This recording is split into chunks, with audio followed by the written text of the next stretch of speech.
قرآن کے احکام پہ بھی مجھ کو چلا دے، قرآن کے احکام پہ بھی مجھ کو چلا دے۔ الحمد للہ رب العالمین والصلاة والسلام علی سید الانبیاء والمرسلین اما بعد فاعوذ باللہ من الشیطان الرجیم بسم اللہ الرحمن الرحیم۔ محترم ناظرین کرام، آپ دیکھ رہے ہیں پروگرام احکام قرآن۔ جیسا کہ آپ کو معلوم ہے کہ اس پروگرام میں ان آیات کی تفسیر بیان کی جاتی ہے جو احکام سے متعلق نازل ہوئیں۔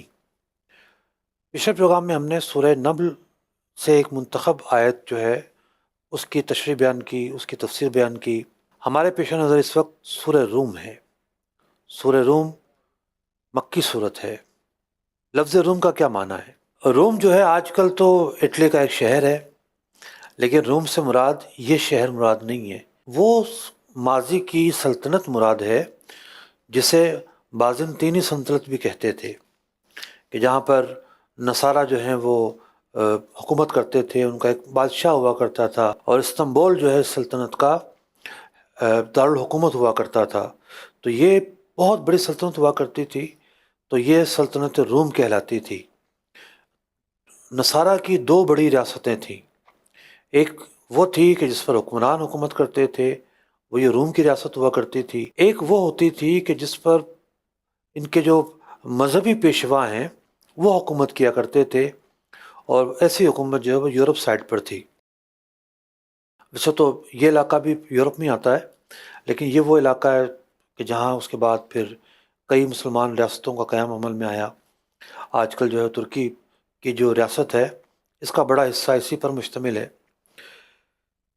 تو روم، چونکہ اس دور کے رومی جب یہ آیات نازل ہوئیں اس وقت ایک واقعہ پیش آیا تھا، اور اس واقعے کو اس صورت مبارکہ کے ابتدا میں بیان کیا گیا۔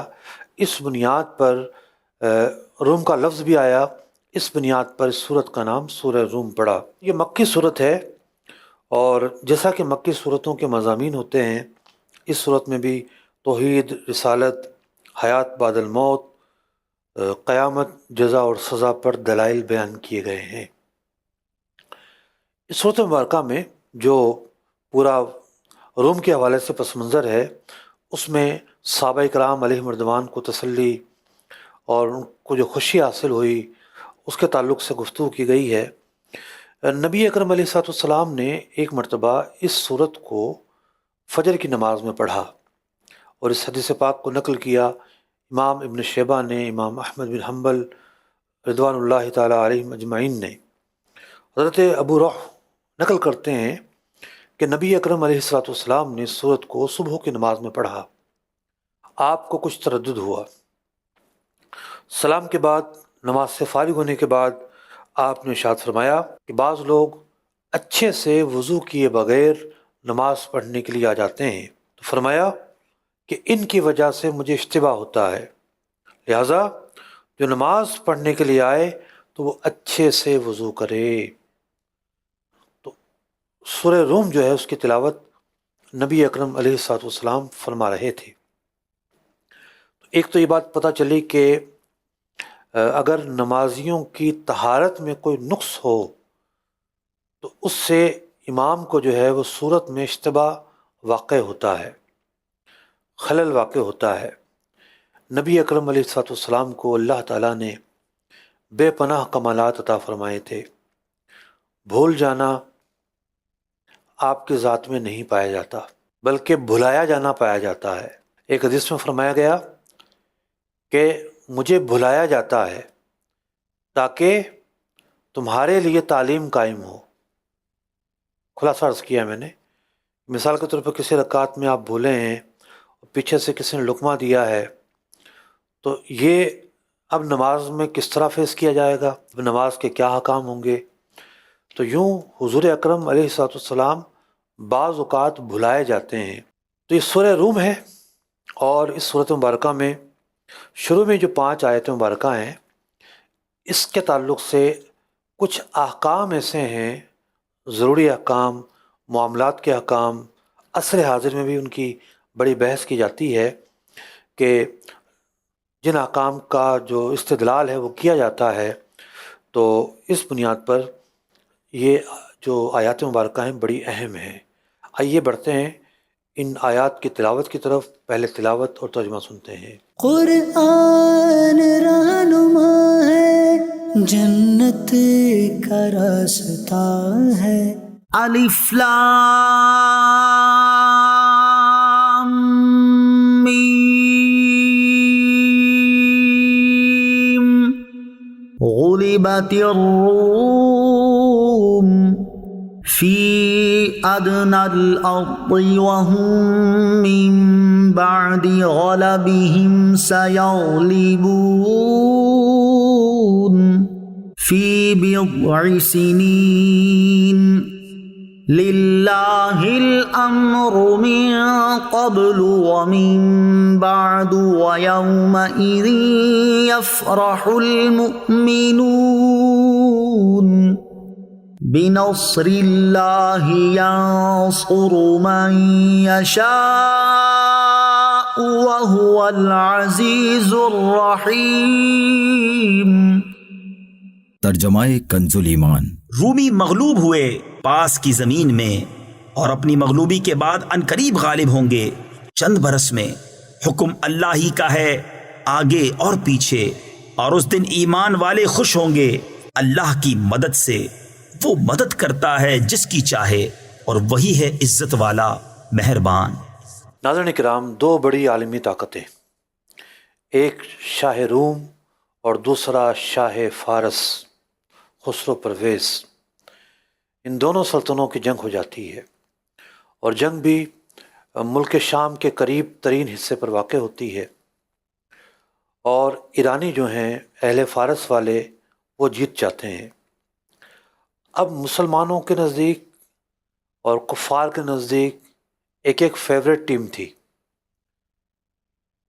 جو رومی تھے وہ چونکہ نصارہ تھے، اہل کتاب تھے، تو ان کا جیتنا مسلمانوں کے لیے خوشی کا باعث تھا، اور جو فارسی تھے، اہل فارس تھے، چونکہ وہ آگ کی پوجا کرتے تھے، یعنی شرک کرتے تھے، تو اس بنیاد پر جو مکہ کے کفار ہیں، اہل فارس کا جیتنا ان کے لیے پسندیدہ تھا۔ تو جب اہل فارس جیت جاتے ہیں اس جنگ کے اندر، بڑی خوشی مناتے ہیں، مسلمانوں کو طعنے دیتے ہیں، کیونکہ جو حضرت عیسیٰ علیہ السلام کا مذہب ہے وہ ایک الہامی مذہب ہے۔ یہ الگ بات ہے کہ نصارہ نے اس کو بگاڑ کر رکھ دیا ہے، اسے متغیر کر دیا ہے، لیکن تصور الہ تو پایا جاتا ہے ان کے ہاں، اگرچہ کہ انہوں نے بھی شرک اختیار کیا۔ حضرت عیسیٰ علیہ السلام کو اللہ کا بیٹا اور حضرت مریم علیہ السلام کے متعلق بھی وہ ایک تثلیث کے نظریے کے قائل ہیں، وہ شرک کے قائل وہ ایک جدا گانا بات ہے، لیکن کچھ چیزوں میں اشتراک بہرحال پایا جاتا ہے، اور یہی وجہ ہے کہ کچھ احکام ایسے ہیں کہ جو اہل کتاب ہیں ان کے لیے وہ احکام بالکل الگ اور جدا گانا ہے۔ تو مسلمانوں کو تھوڑا سا صدمہ سا ہوا، رنجش سی ہوئی۔ ہوتا یہ ہے کہ مسلمانوں کو تو کوئی لینا دینا نہیں تھا، لیکن بات ہو رہی تھی کہ دشمن کا دشمن بھی دوست ہوتا ہے، تو یہ اہل کتاب اہل مکہ کے دشمن تھے، یعنی اہل مکہ ان سے نفرت کرتے تھے، تو یوں ایک ضمنی واسطے سے مسلمانوں کا ان سے ایک تعلق قائم ہو رہا تھا کہ دشمن کا دشمن بھی دوست، تو تھوڑی سی ہمدردی ان کے لیے ان کے دلوں کے اندر موجود تھی۔ تو مسلمانوں کو جب صدمہ ہوا اور وہ رنجیدہ ہوئے تو یہ آیات مبارکہ نازل ہوئیں۔ غلبت الروم، اب جو کرنٹ سینیریو ہے، جو ابھی لڑائی ہوئی ہے، اس میں روم ہار گیا۔ فی ادنى الارض، قریب ہی لڑائی واقع ہوئی۔ وہم من بعد غلبہم سیغلبون، لیکن کچھ ہی عرصہ بعد رومی غالب آ جائیں گے۔ قرآن پاک نے فرمایا فی بضع سنین، چند برس میں۔ لفظ بدع جو ہے عربی زبان میں 3 سے لے کر 9 تک افراد پر بولا جاتا ہے۔ یہ ایک ایسا لفظ ہے کہ جس سے ملتا جلتا لفظ اردو یا فارسی میں نہیں بولا جاتا، اور بھی کچھ ایسے الفاظ ہیں عربی میں۔ تو ایک تعین ہو گیا کہ بھئی اس عشرے ہی کے اندر انہی 10 سالوں کے اندر اندر یہ جنگ ہوگی دوبارہ، اور پھر رومی غالب آ جائیں گے۔ للہ الامر من قبل و من بعد، اللہ ہی کا حکم ہے آگے اور پیچھے۔ وَيَوْمَئِذٍ يَفْرَحُ الْمُؤْمِنُونَ، جب رومی غالب آئیں گے تو پھر مسلمان خوش ہو رہے ہوں گے، کیونکہ ان کے دشمن کا دشمن جیت گیا ہے۔ مسلمانوں کی خوشی یوں ایک واسطے سے ہے، ورنہ مسلمانوں کا کوئی لینا دینا نہیں ان سے۔ بنصر اللہ، اور اللہ کی مدد سے جیتیں گے۔ ینصر من یشاء، اللہ تعالیٰ جسے چاہتا ہے فتح عطا کرتا ہے۔ وَهُوَ الْعَزِيزُ الرَّحِيمُ، وہی عزت والا مہربان ہے۔ تو ناظرین کرام، اب چونکہ تانا زنی کا ماحول تھا، تنگ کر رہے تھے، جب دیکھتے تھے تانا دیتے تھے اہل مکہ کہ جیت گئے نا، ہم جن کے ساتھ تھے وہ جیت گئے، تمہاری ہمدردیاں جن کے ساتھ تھی وہ ہار گئے۔ جب یہ آیات مبارکہ نازل ہوئیں تو مسلمانوں کی خوشی کا ٹھکانہ نہیں تھا۔ حضرت سیدنا ابو بکر صدیق رضی اللہ تعالیٰ عنہ، آپ ابی بن خلف کے پاس جاتے ہیں اور کہتے ہیں کہ 100 اونٹوں کی شرط لگاتا ہوں کہ اگر 9 سال کے اندر اندر اہل فارس ہار گئے تو یہ اونٹ تم مجھے دو گے، اور اگر رومی ہارے تو میں تمہیں 100 اونٹ ادا کروں گا۔ 7 سال کے بعد مارکا سجتا ہے، خوب زوردار طریقے سے جنگ ہوتی ہے اور اہل فارس ہار جاتے ہیں۔ رومی جو ان کا گڑھ تھا، جہاں شاہ فارس کا قلعہ تھا، مدائن، وہاں جا کر اپنے گھوڑے باندھتے ہیں، ایک شہر کا نام رومیہ رکھتے ہیں، اور بڑی سج دھج کے ساتھ مقتل سے واپس آتے ہیں۔ اب ابی بن خلف تو مارا جا چکا تھا، اس کے مارے جانے کی وجہ سے حضرت صدیق اکبر رضی اللہ تعالیٰ عنہ فرماتے ہیں کہ اس کے بیٹوں سے فرماتے ہیں کہ تمہارے والد نے تو شرط لگائی تھی، لہٰذا تم جو ہو اب اپنے والد کی جگہ مجھے اونٹ دو۔ چنانچہ اس شرط کے بدلے 100 اونٹ آپ جیت لیتے ہیں۔ محترم ناظرین کرام، ان آیات مبارکہ کا آیات احکام سے یہ تعلق ہے کہ یہ جو شرط کا معاملہ ہے، یہ جیتا تو تمہارے اونٹ اور وہ جیتا تو میرے اونٹ، یہ خالصتاً جوئے کا معاملہ ہے۔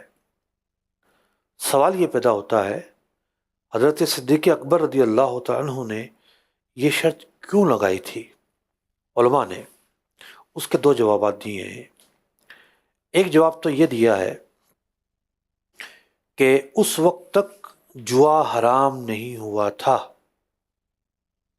یہ مکی صورت ہے ویسے بھی، اور جوا حرام ہوا جا کر مدنی صورتوں میں۔ ایک تو یہ جواب دیا۔ دوسرا یہ جواب دیا کہ چونکہ یہ لوگ غیر مسلم تھے، اہل مکہ، کفار مکہ جو ہیں وہ غیر مسلم تھے، تو جو غیر مسلم ہیں ان سے عقود فاسدات جائز ہوتے ہیں۔ کس طرح جائز ہوتے ہیں، کیا مطلب ہے، کیا بحث ہے، یہ اس کی تفصیل میں بیان کروں گا تھوڑی دیر کے بعد۔ آگے پورا پروگرام اسی موضوع پر ہونا ہے۔ لیکن جوا آج بھی ان سے ناجائز ہے، کیونکہ پتہ نہیں ہوتا کہ کون جیتے گا۔ حضرت صدیق اکبر رضی اللہ تعالیٰ عنہ کا جو ایمان تھا وہ ان آیات مبارکہ پر تھا۔ علم کا سب سے بڑا ماخذ وحی الہی ہے، تو وحی نازل ہو چکی تھی، وحی الہی میں بتایا جا چکا تھا کہ یہ لوگ جیتیں گے۔ تو اس یقین کی بنیاد پر حضرت صدیق اکبر رضی اللہ تعالیٰ عنہ نے ایک شرط بیان کی جس میں ہارنا تو تھا ہی نہیں۔ ہار کیسے ہو سکتی ہے جب اللہ نے فرما دیا کہ 9 سال کے اندر اندر اہل فارس نے ہارنا ہے اور اہل روم نے جیتنا ہے، تو یہ تو اب یقینی معاملہ ہو گیا اس وحی کی وجہ سے۔ تو یوں حضرت صدیق اکبر رضی اللہ تعالیٰ عنہ نے کفار کے ساتھ اس بنیاد اور اس پس منظر کو سامنے رکھتے ہوئے یہ شرط لگائی تھی لیکن اس کے باوجود بھی جب 100 اونٹ آپ کو مل گئے، نبی اکرم علیہ الصلوۃ والسلام نے ارشاد فرمایا کہ اے ابو بکر انہیں صدقہ کر دو۔ وہ آپ نے یوز نہیں فرمائے بلکہ ان اونٹوں کو صدقہ کر دیا گیا۔ تو بھئی کیوں صدقہ کیا گیا؟ اگر وہ ٹھیک تھا معاہدہ، جو ایک کی حرمت کا حکم بھی نازل نہیں ہوا تھا، تو اونٹ رکھے جا سکتے تھے۔ بات یہ کہ رکھے تو جا سکتے تھے، لیکن جو بہت ہی اونچے لوگ ہوتے ہیں، اونچی شانوں والے ہوتے ہیں، تو ان کی جو مروت ہوتی ہے وہ بھی بڑی اعلیٰ ہوتی ہے۔ تو یوں مفت میں آئے اونٹوں کا استعمال کرنا ان کی مروت کے خلاف تھا، نمبر 1۔ نمبر 2، یوں خیرات کر دینا دشمنوں کو جلانے کا بھی زیادہ باعث تھا کہ دیکھو ہم سے تو لیے لیکن پھر خیرات بھی کر دیے، استعمال بھی نہیں کیے، اور بھی بہت ساری وجوہات ہو سکتی ہیں۔ تو یہ ایک پس منظر تھا اور شان نزول تھا کہ جس کے حوالے سے میں نے آپ کے سامنے بیان کیا۔ اب اگلا سوال کہ یہ عقود فاسدہ کیا ہوتے ہیں جناب، اور یہ مسلمان سے نہیں ہو سکتے، کفار سے ہو سکتے ہیں، اس کا کیا مطلب ہے؟ یہ گتھی کیسے سلجھے گی؟ تو جناب اس گتھی کے سلجھانے کے لیے ہم موجود ہیں نا، سلجھے گی بالکل۔ آپ پروگرام تو ملاحظہ کریں۔ ہوتا یہ ہے کہ خرید و فروخت کے جو طریقے ہیں، ان طریقوں کے اندر کچھ طریقے ایسے ہیں جو غیر شرعی ہیں، اور غیر شرعی طریقوں کے اندر مختلف عوامل ایسے ہیں جو ان کو غیر شرعی بناتے ہیں۔ مثال کے طور پر کسی نے سودا کر لیا اور قیمت ہی طے نہیں کی، مال بھی اٹھا کے لے گئے جناب، تو یہ عقد فاسد ہے۔ کچھ صورتیں ایسی ہوتی ہیں جیسا کہ آج کل ڈراپ شپنگ کا کام چل رہا ہے کہ خالی تصویر بھیج دیتے ہیں اگلے کو، مال اپنے پاس ہوتا ہی نہیں ہے، اور جب وہاں سے آرڈر ملتا ہے، کنفرم ہوتا ہے، تو پھر کسی سے اور سے مال اٹھا کے بھیجتے ہیں۔ تو جب یہ سودا کرتے ہیں تو ان کی اپنی ملکیت میں مال ہوتا ہی نہیں ہے۔ نبی اکرم علیہ الصلوۃ والسلام نے اسے منع فرمایا ہے۔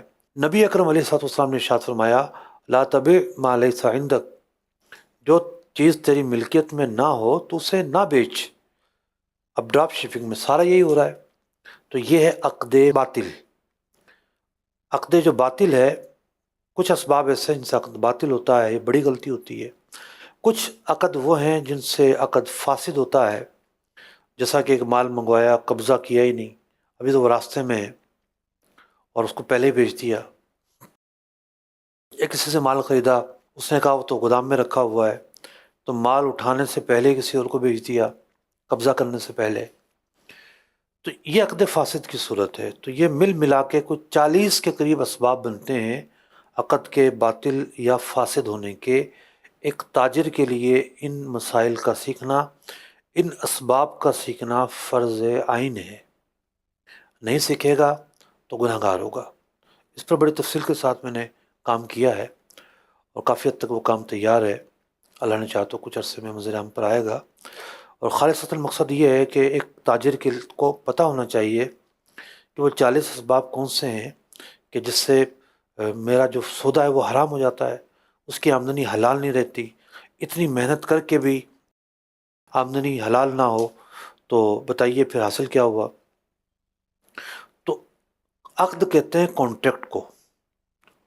سیل کا جو کانٹریکٹ ہوتا ہے، یہ ایک عربی میں عقد کہلائے گا، عقد البیع، سیل کانٹریکٹ۔ تو 40 کے قریب عوامل ایسے جو اسے باطل یا فاسد قرار دے دیتے ہیں، جس کا کرنا مسلمان کے لیے جائز نہیں ہے۔ لیکن ایک صورت ہے کہ اگر مسلمان اس طرح کے کانٹریکٹ کسی غیر مسلم سے کرتا ہے تو وہ جائز ہے۔ وہ کیوں جائز ہے جناب؟ اس کے بہت سارے اسباب ہیں۔ جیسا کہ یہ جو چیزیں ہیں، علماء ان کا تعلق جوڑتے ہیں شبہ ربا سے، کہ یہ سارے مل ملا کے طریقے شبہ ربا سے جا کے جڑتے ہیں۔ اور جو غیر مسلم ہے، جو حربی کافر ہے، اس کے ساتھ اگر مسلمان سود کا معاملہ بھی کرے، جو شکلاً سود ہو، مثال کے طور پر اس غیر مسلم کو جو حربی کافر ہے، مسلمان پیسے دیتا ہے قرض میں اور اس سے نفع طے کرتا ہے، جائز نفع سمجھ کر لیتا ہے، تو چونکہ مسلمان اور اس کے درمیان سود نہیں ہے، تو اس بنیاد پر یہ معاملہ غیر مسلم کے ساتھ ہو سکتا ہے، لیکن یہ معاملہ مسلمان کے ساتھ نہیں ہو سکتا۔ معرفت السنن والآثار میں امام مقہول رضی اللہ تعالیٰ عنہ سے مرسلاً روایت ہے کہ نبی اکرم علیہ الصلوۃ والسلام نے ارشاد فرمایا، لا ربا بین اہل الحرب، کہ جو اہل حرب ہیں اور مسلمان ہیں ان کے درمیان ربا نہیں ہے۔ راوی کہتے ہیں کہ حضور نے یوں بھی فرمایا، مجھے گمان ہے، وہ اہل الاسلام۔ بہت سارے ایسے عقود ہوئے، جیسا کہ سود کی جو کتاب ہے جو میں نے لکھی ہے معرفت ربا کے نام سے، بہت ہی تفصیل کے ساتھ زمانہ جاہلیت میں سود کس طرح ہوتا تھا، اور پھر اس میں پورا ایک چیپٹر ہے کہ سود کب حرام ہوا، حرمت سود کی جو آیات ہیں وہ کب نازل ہوئیں اور حرمت کب نازل ہوئی۔ تو پھر الگ سے ایک چیپٹر قائم کیا گیا کہ اگر بہت پہلے حرام ہو گیا تھا تو نبی اکرم علیہ الصلوۃ والسلام نے حجۃ الوداع کے موقع پر جو یہ فرمایا، وَأَوَّلُ رِبَا أَدَعُ رِبَانَا رِبَا عباس بن عبد المطلب، کہ سب سے پہلے میں اپنے گھرانے کا سود معاف کرتا ہوں، حضرت عباس بن عبد المطلب نے جو سود لینا تھا وہ معاف کرتا ہوں، فَإِنَّهُ مَوْضُوعٌ كُلُّهُ۔ تو آپ علیہ الصلوۃ والسلام حجۃ الوداع کے موقع پر یہ بات کیوں فرما رہے ہیں؟ تو علماء نے بیان کیا کہ بات یہ ہے کہ حضرت عباس رضی اللہ تعالیٰ عنہ اگرچہ کہ خیبر سے پہلے اسلام قبول کر چکے تھے، لیکن نبی اکرم علیہ الصلوۃ والسلام کی اجازت سے آپ متولی تھے آب زمزم کے کنویں کے، تو آپ مکہ مکرمہ میں مقیم رہے، اور فتح مکہ سے کچھ پہلے آپ نے ہجرت فرمائی۔ اس سے پہلے آپ مکہ مکرمہ میں مقیم رہے، اور مکہ مکرمہ فتح ہوتا ہے 8 سن ہجری کو۔ اس سے پہلے مکہ ریاست مدینہ، ریاست طیبہ کا حصہ نہیں ہے۔ 8 سن ہجری کو مکہ فتح ہوتا ہے، اور اس کے بعد یہ اسلامی ریاست میں داخل ہوتا ہے۔ اس سے پہلے مکہ مکرمہ کے رہنے والے جو کفار ہیں وہ حربی کفار تھے، انہیں وہ حقوق حاصل نہیں تھے کہ جو سلطنت میں رہنے والے غیر مسلموں کو حاصل ہوتے ہیں۔ تو حضرت عباس رضی اللہ تعالیٰ عنہ آپ ان کو پیسے دیتے تھے، ان کے ساتھ وہ معاملات کرتے تھے کہ ظاہراً جس کو ہم کہتے ہیں کہ سود کا معاملہ، اور ان سے نفع لیا کرتے تھے۔ تو چونکہ غیر مسلم سے لینا، حربی سے لینا یہ جائز ہے، اس بنیاد پر آپ رضی اللہ تعالیٰ عنہ کا یہ معاملہ رہا۔ یہی وجہ ہے کہ جب فتح مکہ ہوا اور اس کے اگلے سال حجۃ الوداع ہوتا ہے، تو نبی اکرم علیہ الصلوۃ والسلام نے جو پیسے آپ نے وصول کرنے تھے انہیں چھوڑنے کا حکم ارشاد فرمایا، کیونکہ اب وہ لوگ بھی تابع ہو چکے تھے، ریاست کے ماتحت ہو چکے تھے۔ اب اگر کوئی کفار بھی تھے تو ماتحت ہیں، اور کچھ لوگ مسلمان ہو چکے تھے۔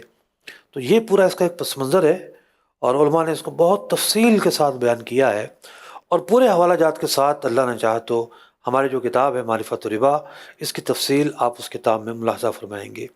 ایک اور واقعہ میں عرض کرتا ہوں، اس سے بھی صاف واضح ہوتا ہے کہ جو مسلمانوں کے ساتھ معاملات ہیں اور جو حربی کفار کے ساتھ معاملات ہیں ان میں فرق ہوتا ہے۔ چنانچہ مسلمانوں کی کئی مواقع پر یہودیوں سے جنگیں ہوئیں، یہودیوں کے کئی قبائل آباد تھے۔ ایک قبیلہ تھا بنو ندیر، تو یہ بہت بڑا قبیلہ تھا، اور مسجد قباء کی طرف جو ہے ان کے مکانوں کے نشانات آج بھی باقی ہیں۔ تو نبی اکرم علیہ الصلوۃ والسلام نے مسلمانوں کے ہمراہ جا کر ان کا محاصرہ فرمایا۔ جو بھی ایک طریقہ کار ہوتا ہے کہ پہلے اسلام کی دعوت دی جاتی ہے، پھر دعوت دی جاتی ہے کہ اس ریاست کے ماتحت ہو کر رہو، اور اگر نہیں رہتے تو پھر جنگ کرو۔ تو 15 دن کے قریب محاصرہ جاری رہا۔ ظاہر بات ہے کوئی قلعہ بھی ہوگا، محاصرہ قلعے کا ہی ہوتا ہے۔ تو میرا سارا مطالعہ گہرائی سے ہو رہا تھا میرا، تو اسی دوران اس سال یعنی 1445 کے ربیع الاول میں میری حاضری مدینہ منورہ، تو میں اسپیشلی دیکھنے گیا کہ اس کا محل وقوع کیا ہے، یہ کتنا بڑا ایریا ہے کتنی لمبائی چوڑائی پر پھیلا ہوا ہے، تو اس کے نشانات آج بھی باقی ہیں۔ نبی مکرم صلی اللہ تعالیٰ علیہ وسلم نے جس مقام پر آپ کا خیمہ تھا، جہاں آپ نے قیام فرمایا تھا، تو اس جگہ کو ایک چار دیواری لگا کر چھپایا ہوا ہے۔ کسی زمانے میں وہاں مسجد بھی ہوا کرتی تھی، اور شیخ محقق شیخ عبدالحق دہلوی رضی اللہ تعالیٰ عنہ نے اس مسجد کے حوالے سے تفصیل بھی بیان کی ہے۔ چنانچہ بڑا لمبا چوڑا اور کھجوروں کے کثرت کے ساتھ باغ ہیں اس ایریا کے اندر، بہت اعلیٰ قسم کی کھجوریں ہوتی ہیں۔ تو 15 دن کا معاہدہ رہا۔ بالآخر یہودیوں کی طرف سے یہ درخواست آئی کہ ہم جنگ نہیں کریں گے، ہم یہ علاقہ چھوڑ کے جانے کے لیے تیار ہیں۔ تو ان سے یہ معاہدہ ہوا جلا وطنی کا۔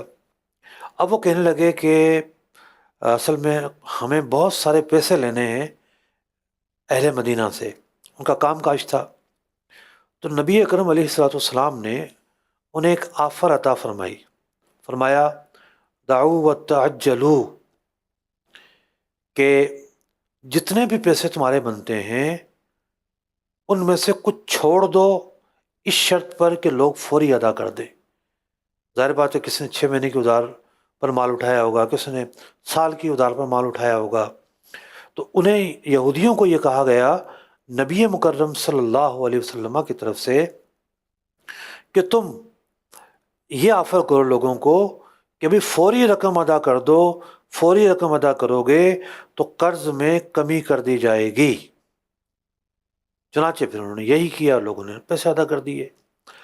اب یہ طریقہ کار اگر کوئی مسلمان کو آفر کرتا ہے تو یہ سودی طریقہ کار ہے، جائز نہیں ہے کہ یہ کہا جائے کہ جناب ادھار نکلتا ہے، پیسے پہلے دے دو، لہٰذا اگر پہلے دے رہے ہو، یکمشت دے رہے ہو، تو پیسے جو ہیں وہ چھوڑ دیے جائیں گے، کم کر دیے جائیں گے، چھوٹے سے مراد کم کر دیے جائیں گے۔